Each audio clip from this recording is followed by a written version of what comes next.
Principle number 6 is one of my favorite. It's love. Now, there are really two kinds of love, aren't there? That's right. Love as a feeling, the warm feelings we have for each other, and love as an action word, showing love. Yeah. So before we talk, we want to dive a little deeper into both those two things. But before we do that, there is a kind of love that surpasses all other kinds of love.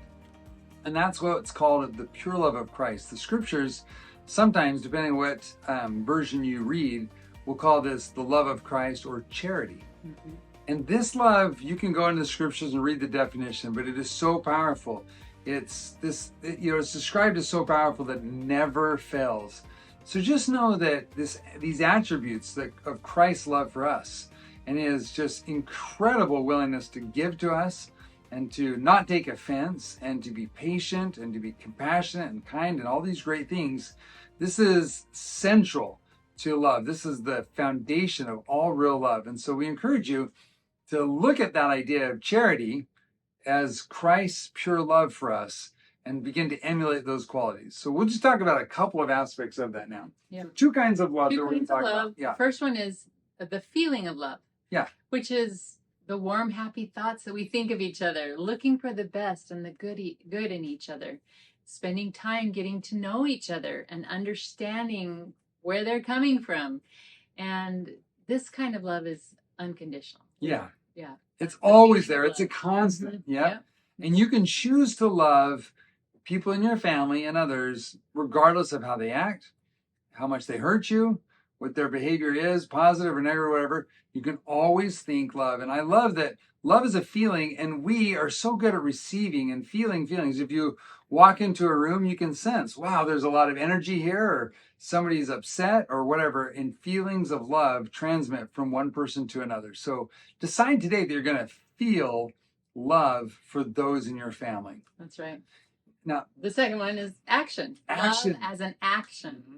We want to express love in a way that they will understand. One book that we've read that has made a huge difference for us is called The 5 Love Languages. Right. Because each person feels and receives and gives love in certain ways, different ways. Yeah. And so we need to learn to understand how our children or our spouse, how they most feel loved. What is their love language? And give them love in that way, even if it's a little uncomfortable for you to do. Yeah. So, for example, Margie loves quality time. And so we find ways to have time together. And I love physical affection. And so Margie's always stroking my neck or rubbing my back and holding my hand. Yeah. And snuggling up to me because I love the feelings of love that I get when she, engages with me physically. So there's different ways that we receive love. And so find that way and give that love to them. Mm-hmm. Now, there's also another aspect of love as an action, and that is to give without restraint. We've seen so many people just absolutely destroy their relationships with their spouse and with their children simply by keeping score. Well, I did the dishes 3 times this week. I just changed that diaper. It's your turn, and back and forth. We keep score about how we express love and how we give of ourselves inside relationships. And that kind of scorekeeping is really detrimental. It is. It really is. So you want to give without restraint. Yep. Another way you can show the action of love is to be 100% present with your family, with your children, with your spouse. Yeah. You're ignoring your phone. You're turning that off. You're focusing. You're listening. You're being there to comfort them and to take care of them and being aware instead of all distracted on what all the other things. All the other things, like you can also be distracted by in your head. Have you ever had a conversation with somebody and it's like they're looking at you, they're nodding, but you can tell they're not really listening. It's like the lights are on, but nobody's home, And so you don't want to be that person. You want to be real, authentic, and present, especially with people in your family, so they can feel that love that you have for them. That is an act that you can give them that is so powerful and so important.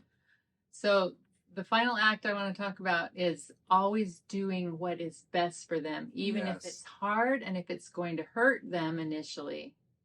That's a really hard one. Enabling someone is not love. No. It's not true love. It just isn't. even though it might be the easy route or the more comfortable route or the more fun route, it's not. And so we cannot enable our children in poor behavior or in things that are going to be detrimental to them in the future. Yeah. So I wanted to put that little point in there. And this is hard, especially when children become teenagers. They'll often have friends that are just yes people, right? It's like, well, anything you do is fine. And they just encourage any kind of behavior. And that's not real love. That's short-sightedness that's hurting that individual, not helping them at all. So we as parents and as siblings, we have this great opportunity to always to love somebody so much that we always strive to do what's best for them and to encourage them down the path that will bring them the maximum amount of joy and happiness in their life. So what kinds of things can we do to develop this love ability and this love principle? Yeah. So action points that we can do on this principle. Get in the habit of having loving thoughts toward everyone in your family. Yeah. So just make it a habit. It's like, I'm going to think loving thoughts and have loving feelings about everyone in my family, no matter what happens. So that's the first thing you can do. Second one, refuse to keep score. Don't do it anymore. Don't do it. Just say no. I'm not going to do that. I'm just going to keep giving, keep loving, keep serving. Eventually, I guarantee it'll come back around. That's right. Third thing is learn their love language. Love them enough to invest time to figure out what it is that trips their trigger. How do they feel love? Don't give love the way you feel love. Give love the way they feel love so that they can actually receive it and appreciate it and imbue it into their hearts so that it becomes part of them and they feel that. It'll make them so much happier if you do. Yeah, really. And then the final one is create love time. Yeah. Create time for expressing love. You can do one-on-one dates with your children. You can just schedule that time. Write notes to them. Give them hugs every time. The first time you see them in the morning, give them a hug. Just all the different things that you can do. Create that time in your schedule to show love. Makes me that silly old farmer story where the farmer's wife came in and says, honey, I noticed Bob next door is always telling his wife that he loves him, but you never say that to me. And he says, well, honey, I told you that I loved you 20 years ago when we got married. If anything changes, I'll let you know. That was terrible. Don't be that person. Create time to show and to give love in their love language. Now, the blessings of doing this are obviously, they're beyond bounds because love is the fundamental feeling that all of us as human beings want to have. And so it's really the wellspring of all the other emotions of joy and happiness and peace and contentment and stability and strength that we as human beings want to have. And so as you give this gift to your family and you receive this gift from them, then it'll be the foundation for so many other positive things inside of your life. It really is a core piece of joy and happiness in your life. And so it's worth spending the time to master it and make sure that you become an expert at giving and receiving love on a regular basis.